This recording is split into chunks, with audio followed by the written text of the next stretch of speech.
everybody, this is the iPhone channel here. So due to the fact the iPhone 16, the 16 Plus, the 16 Pro and the 16 Pro Max have all been released about a week ago, why not I'm going to do a comparison between these four phones to see what phone you should actually buy.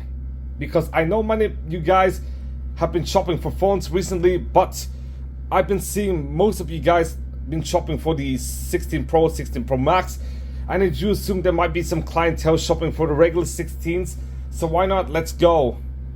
Starting off with the pricing, the iPhone 16 starts at around $800, and if you want the unlocked variant, it will be another $30 on top of $800. And the 16 Plus actually starts at $900 with the same ordeal. If you want the unlocked variant, it would actually cost another $30 on top of $900.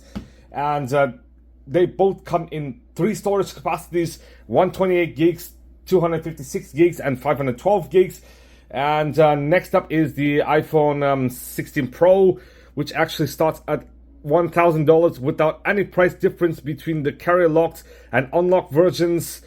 And this phone actually comes in 4 storage capacities: 128, 256, 512, and of course 1 terabyte. And the iPhone 16 Pro Max starts at $200 more at $1,200. Unfortunately, there is no base 128 gig option, but there is a 256, 512, and 1 terabyte option. So if you're a fan of big storages, like say 1 terabyte, then you should buy the 16 Pro and 16 Pro Max, because the regular 16 and 16 Plus only include up to half a terabyte. And let's not forget there are actually 5 different color options on the 16: ultramarine, teal, pink, white, and black. And the iPhone 16 Pro and Pro Max would include 4 colors. There's a titanium, natural titanium, which is what my 16 Pro Max has, white titanium, and of course black titanium, which is what my regular 16 Pro has. Now, even though Apple Intelligence has not been released yet to the general public, all these 4 phones would actually support AI, just like the 15 Pro and 15 Pro Max, as the regular 15 and 14 series and older does not include Apple Intelligence. Now it's just plain old Siri. Then let's move on to the screen. The iPhone 16 has a 6.1 inch with 460 pixels per inch, as well as a 3561 mAh battery, whilst the 16 Plus includes a 6.7 inch also with 460 pixels per inch, and it has a 4574 mAh battery. Excuse me, 4674, I'm very sorry.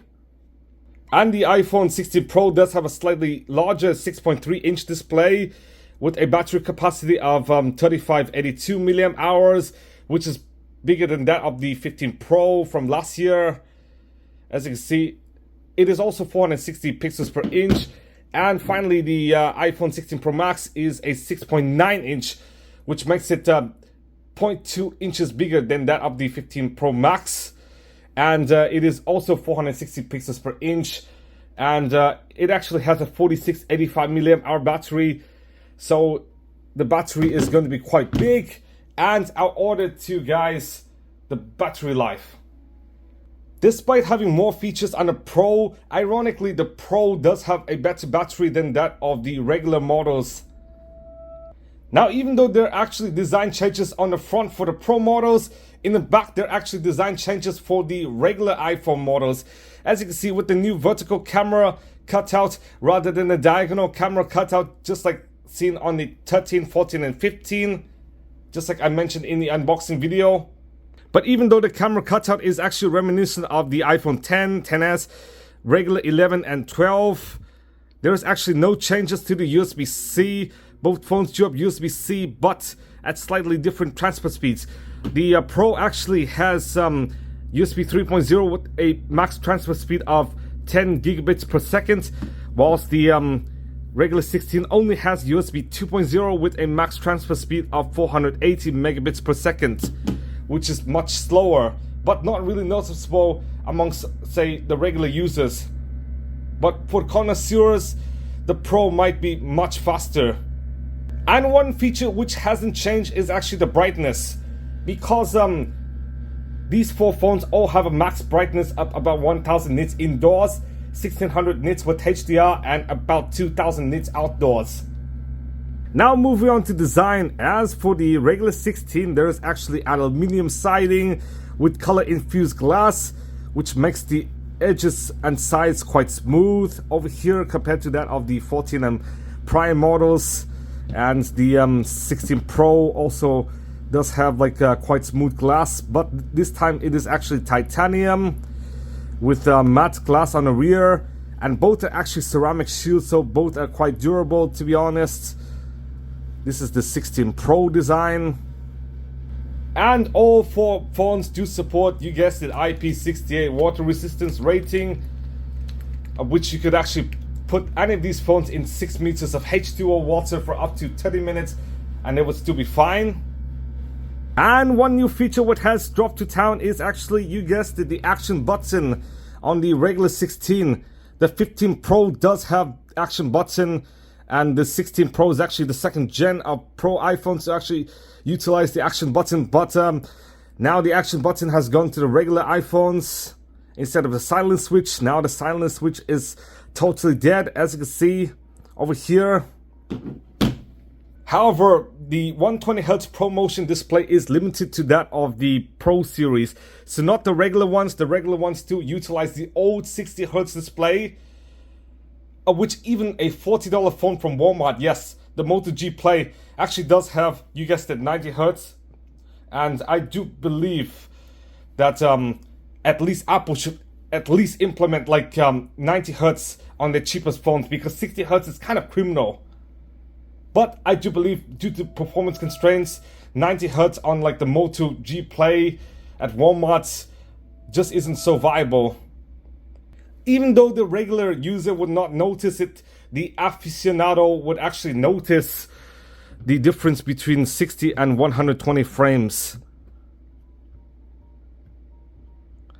Now just swiping and stuff, you could actually see the smoother refresh rate on the Pro compared to that of the regular, but regular users would not notice it as much.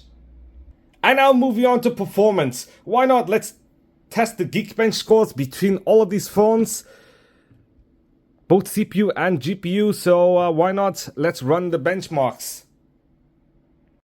Unfortunately, there are not much differences in terms of the single core scores, but in the multi-core scores, it is slightly different.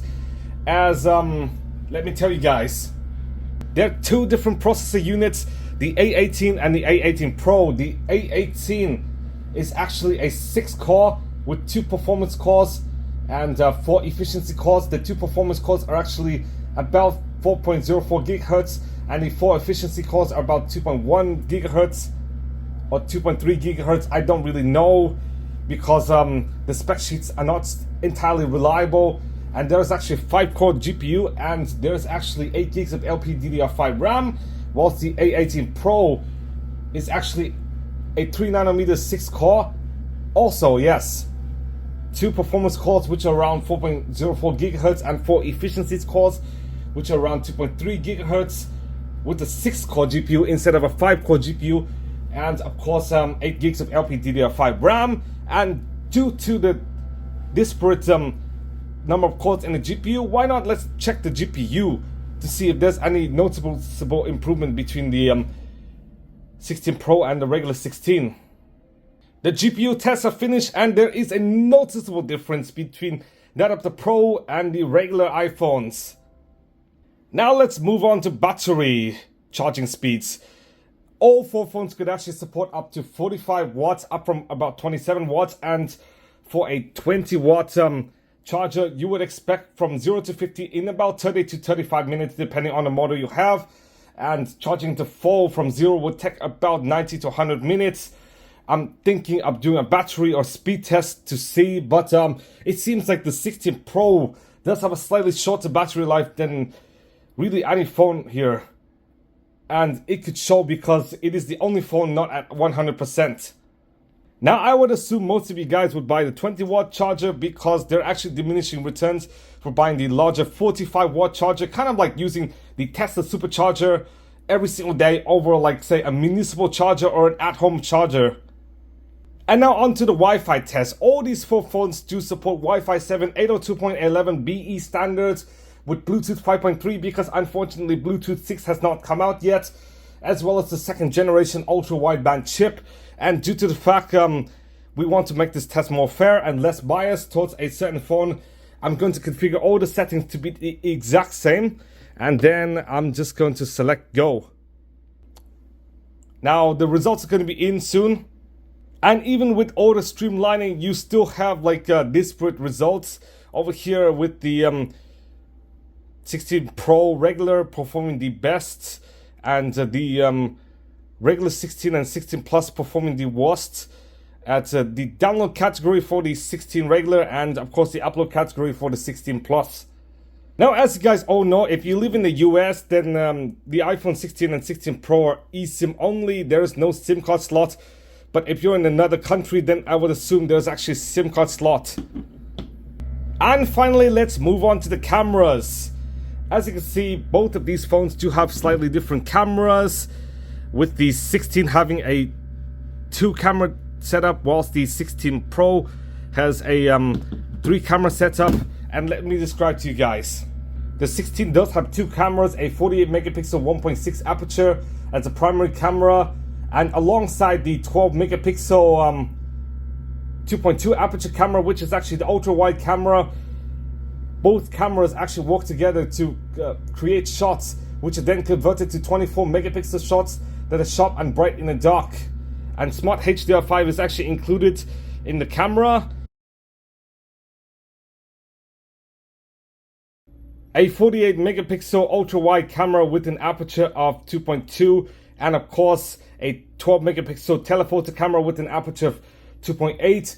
And the Pro, the iPhone 16 Pro has over the regular 16 in terms of its camera is actually the advanced 2nd gen sensor chip optical image stabilization, as well as the adaptive True Tone flash instead of just True Tone flash on the regular 16. And also there's actually 5-time optical zoom compared to just 2-time optical zoom using the dual camera system. And no, the shots are not converted to 24 megapixel shots, unlike the regular 16. There is also macro lens with an aperture of 2.2 as well. And even though the regular 16 only supports up to 4K 60 frames per second, as for slow-mo it only supports like HD at 120 frames per second. The 16 Pro does support up to 4K at 120 frames per second, which is a new feature. And also the videos are actually in ProRes mode. Now both selfie cameras are actually 12 megapixels with an aperture of 1.9, and both could do recording in 4K 60 frames per second. And finally, there is actually a camera button over here on the 16 as well as the 16 Pro. So why not, you could actually adjust the zoom with this. Not only take pictures and stuff, but I also do assume adjust the zoom as well over here. So why not, let's check the camera test to see what the cameras are like.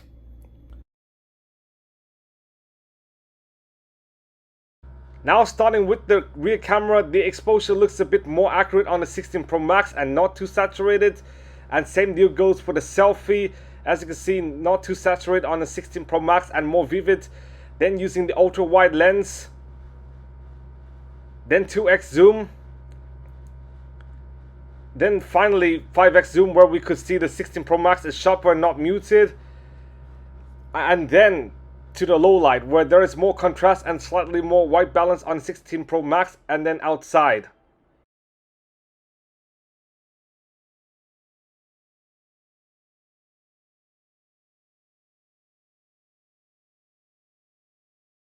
This is a 4K 60 frames per second sample between the two different iPhones.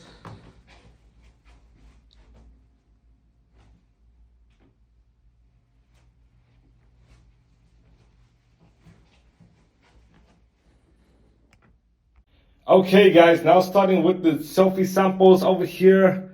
As you can see, on the left is actually the 16 and on the right is the 16 Pro. Okay guys, this is a video recording in the dark. This looks more like it. Yes, it is much better than before, as we did include the flash over here. Finally, I'm going to do an outdoor video sample over here between the 16 Plus and 16 Pro Max.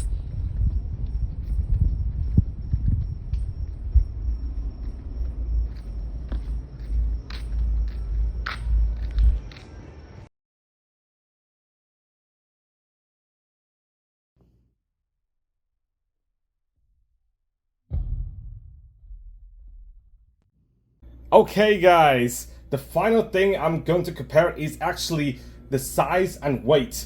The regular iPhone 16 is slightly shorter, but actually wider and also thinner than that of the 16 Pro, and also noticeably lighter, as the regular 16 only weighs 170 grams, whilst the 16 Pro actually weighs 199 grams, which is about the same as the 16 Plus, also at 199 grams.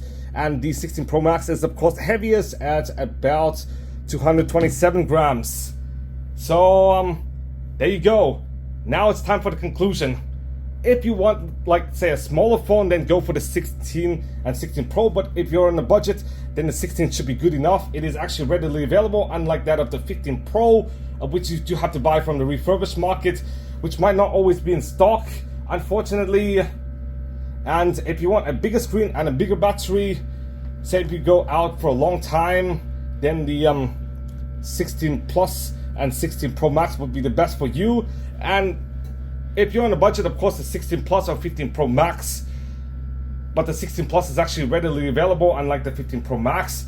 And of course, if you want, say, the Pro features, like you want a better camera and better refresh rate, as well as an always-on display, and maybe slightly faster transfer speeds because you work in the film industry or something, or if you take a lot of photos and videos, or if you're a vlogger, then I do assume the 16 Pro and 16 Pro Max would be a much better fit, especially if you're going to be playing a lot of games. But I'm going to assume you're not going to edit videos on the 16 Pro and 16 Pro Max. But if you want the top of the line, then of course the 16 and 16 Pro Max would be the best. But because not many people buy the regular 16 and 16 Plus, these two phones are readily available if you want a new phone. So thank you guys for watching. Please give a big thumbs up, subscribe for more videos, and I'm gonna see you guys soon.